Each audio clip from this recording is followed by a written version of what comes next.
I was raised a Jehovah's Witness. Being raised as a witness, you see the world much differently than everyone else. You are taught that Jehovah is the one and only God. Jesus is his son. They are two separate beings. Jesus came to earth and sacrificed himself so that God could forgive our sins. He is our ransom. Jehovah's Witnesses go to the Kingdom Hall as opposed to a church. All the people who go to the Kingdom Hall are part of what they call a congregation. The organization is arranged in a hierarchy. At the very bottom is women and children of the congregation. Women have no authority. They cannot teach men. They cannot even speak at a podium in front of men, as I am doing right now. They are not to question any decision made by a man. That is slander. The next level is a ministerial servant. These men have small responsibilities within the congregation. They are responsible for some of the teaching also. The men who carry the most responsibility in the congregation is the body of elders. They are responsible for everything and everyone in the congregation. The next level is the traveling overseers. These men travel all over and make sure the elders in the congregations are completing all of their duties. And the final level is the governing body. These men claim to be our channel of communication with God. They are the ones who create all the rules within the religion. All the members of the governing body are going to heaven. All members of the church are required to partake in field service. This is when you go door to door to tell the world about the religion. This is the only time it is deemed appropriate to socialize with people outside of the religion. People outside of the religion are called worldly. They are taught that these people do not yet know the truth or decide to ignore God's message. Because of this, they can be used by the devil, Satan, to tempt the witnesses and pull them away from the truth. This is including avoiding unnecessary contact with the court of law, teachers, and people at school. Jehovah's Witnesses believe that the end is near and that Armageddon is coming. Armageddon is the final test of mankind. After Armageddon, the faithful will be resurrected and brought back from the dead to live on paradise earth. All the unfaithful and non-believers will be done away with. So growing up, I was taught that everyone I knew outside of the religion, including my father, was going to be killed in Armageddon. And I was going to live on paradise earth forever without my father. This was further incentive for me to avoid friendship with children at school. When a member of the church commits a serious sin and is not repentant, they are disfellowshipped. When a person is disfellowshipped, no one who is a member of the church can speak to them, not even a hello. A person can be disfellowshipped for a large range of unforgivable sins. One of them is slander. This is when you speak badly of the religion and its members. I could be disfellowshipped for doing this very speech. They are taught that someone who speaks badly about the religion and its members are demon-possessed and are dangerous to associate with. Within this religion, love is conditional. I interviewed 3 women for this speech. They wish to remain anonymous, so I will be using false names. All of these women were members of this religion and were oblivious to all the horrible things that were hidden within the religion. My goal is that by sharing their stories with you, you will see the danger that is woven within blindly following any religion, belief system, or person. Donna lives in Manitowoc, Wisconsin. I know her personally since I was a child. When Donna was a young woman, she was molested by a man in the Manitowoc congregation. She never told anyone because she knew nothing was going to be done. Later in life, Donna married a man within the organization. They were married 14 years. All of these years, he abused her emotionally and physically. She had gone to the elders many times for help. Every time she was told it was her fault and to be a better wife. She listened even though she knew in her heart it was wrong. One night, when he pushed her around, she called the police. He went to jail that night. The elders later talked to him about the incident. However, they never checked to see if her and their 4 children were okay. The elders were supposed to be her family. This is when she lost all respect for the organization. She was abused not only by her husband, but by the religion who turned blame on her. All of her family were Jehovah's Witnesses. The organization is all she knew. She did not want to disappoint them, her husband, or Jehovah all those years. If she did, they would no longer love her. In the end, we all can see the organization let her down. Donna was brave enough to think for herself. She told me, "Never allow the way you were brought up or the fear of disappointing your family cause you to compromise what you know is right thing in your heart, or cause you to stay in a situation where you feel unsafe and unacknowledged." They have since been divorced, but the abuse did not end there. She was disfellowshipped, losing all of her friends and family she had known her whole life. To make matters worse, her children were taught not to speak to her because she was evil.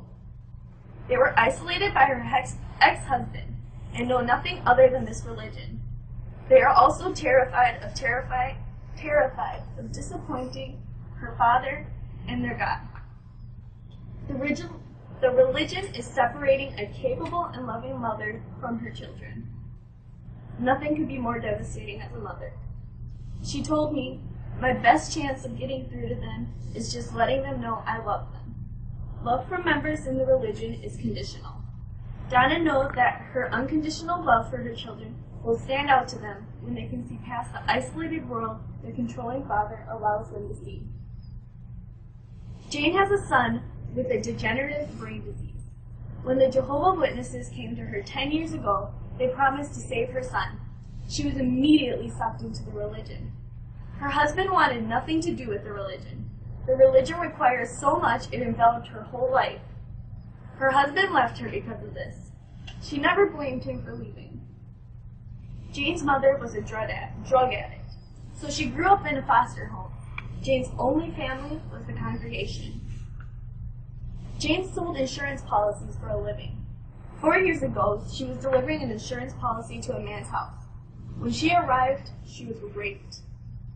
Afterwards, she immediately called a friend in the congregation to take her to the hospital. Jane told me, "My main injury besides the tearing was that I had bruised handprints around my neck. He was going to choke her to death if she did not submit." She immediately pressed charges. After she had told the whole story to the doctors, the elders expected the same. They asked her many awful questions, questions that should never be asked of a rape victim. After they interrogated her, they concluded that because I laid back to not be choked, I gave him permission. They did not stop the disgusting blame on her there. They went on to say that she tempted men through the way she dressed, and that I worked a job that caused me to be alone with men. This led them to temptation. They were only human. The elders blamed her, and she believed them. She honestly felt she was responsible for being raped. Jane could have been disfellowshipped for being raped. In order to be forgiven, she had to dress even more conservatively, quit her job, and drop the charges against her rapist. It took Jane years to realize how messed up what the congregation did to her was. Over the years, Jane had one friend who stood by her side through all her struggles. This friend was a lesbian, one of the most evil people in the Bible. Jane told me, in my head, she represented the world, and that's where the love was. Jane is still recovering from this awful incident. She wanted to share her story with me so that this awful event could do some good. Love is the only thing she needed to get through this, and she found that in the world. Jane knows the difference unconditional love makes in our lives. She told me, I think the most beautiful thing in life is love, and if you're looking for it, this organization is not where you're going to find it. The third woman I interviewed was Trisha. Trisha lived a life without love.